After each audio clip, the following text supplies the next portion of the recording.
Hello everyone, once again it's me, Crocodile99. If you're looking for a pet snake, I have one of the perfect options for you. This is all about how to care for the eastern, western, and southern hognose snakes. I welcome you back to Reptile Planet.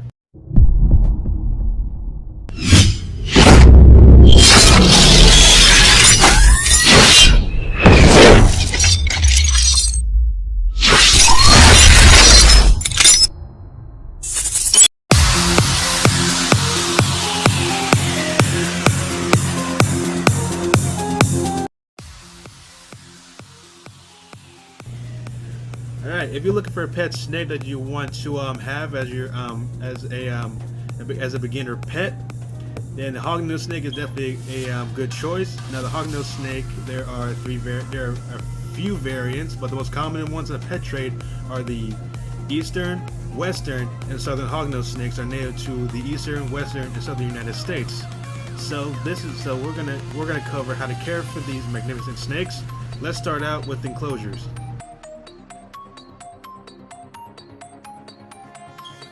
Alright, so for the enclosure size, hognoses can be placed in a 20 to a 30 gallon terrarium.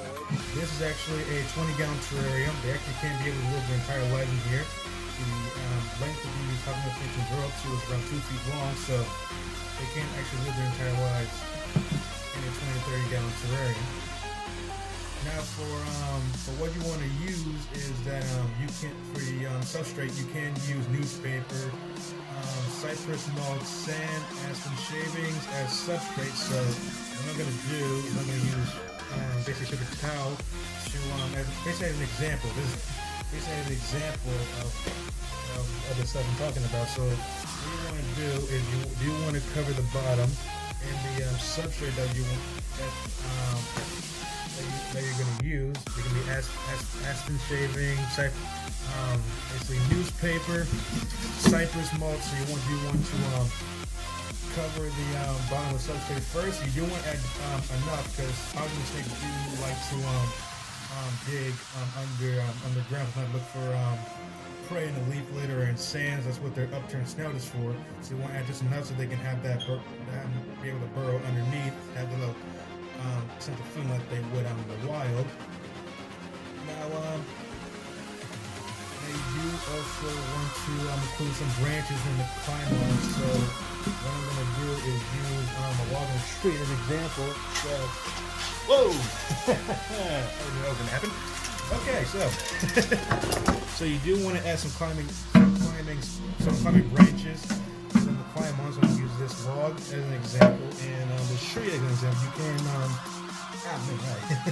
you can add branches to however you like to make sure they have places to climb. Now, when you're adding this, do something to make sure is that is to make sure the enclosure basically is escape-proof. Snakes are expert escapees, so you want to make sure that the enclosure is nice and sealed. There's no holes at the top of the enclosure, even on the mesh.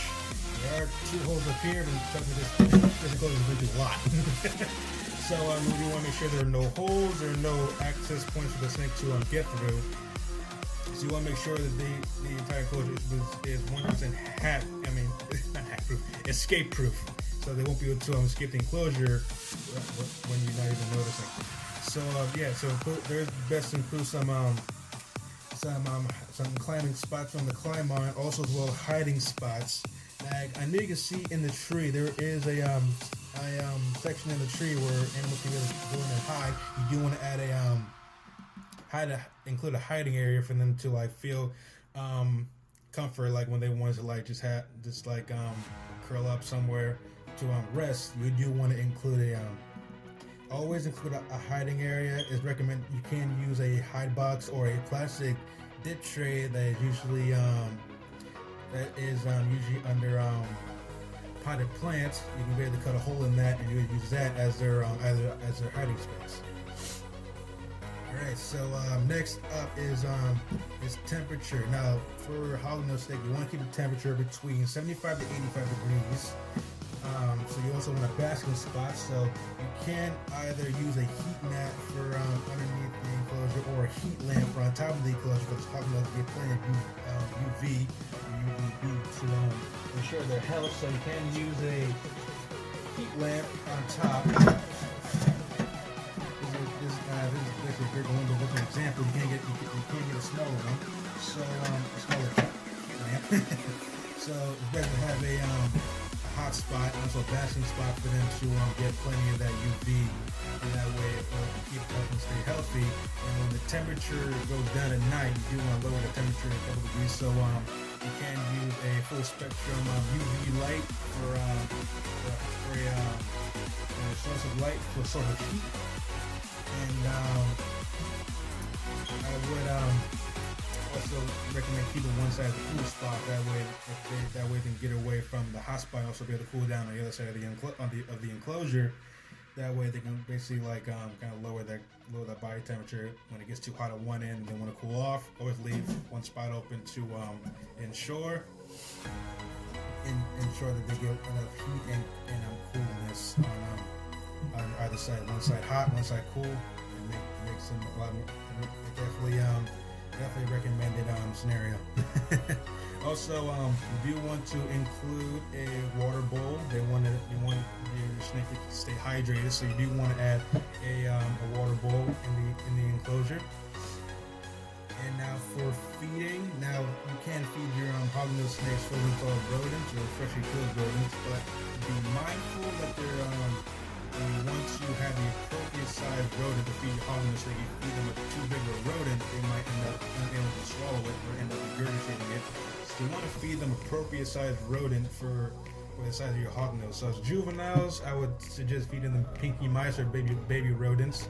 And as they get a bit bigger, you want to kind of not too big of a rodent, but a little bit, kind of like a medium to the small size. That way it's a little easier for them to eat, and it won't be so tough that they have to regurgitate it and eat it at all. So that's also a good way to if you're having make sure that they have an appropriate diet. So always feed them every 7 to 10 days. Now, when you're cleaning the enclosure, it's basically going to be monthly cleaning. So you clean up the water bowl weekly.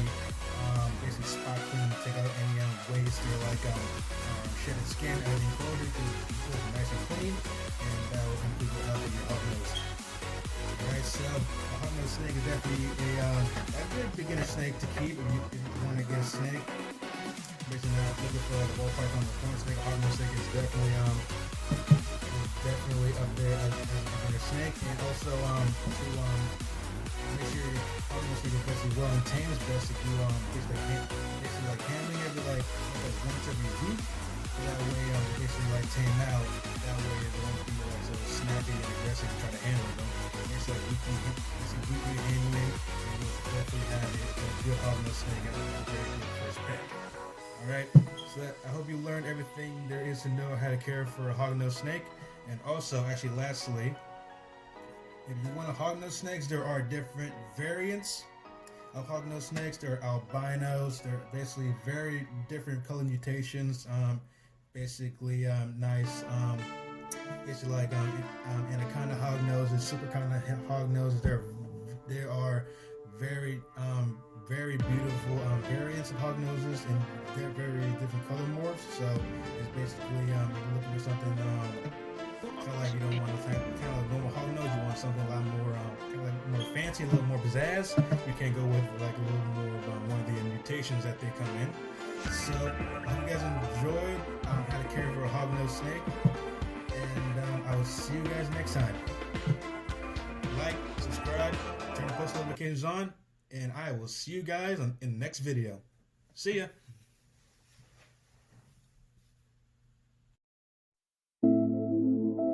I'm feeling for you.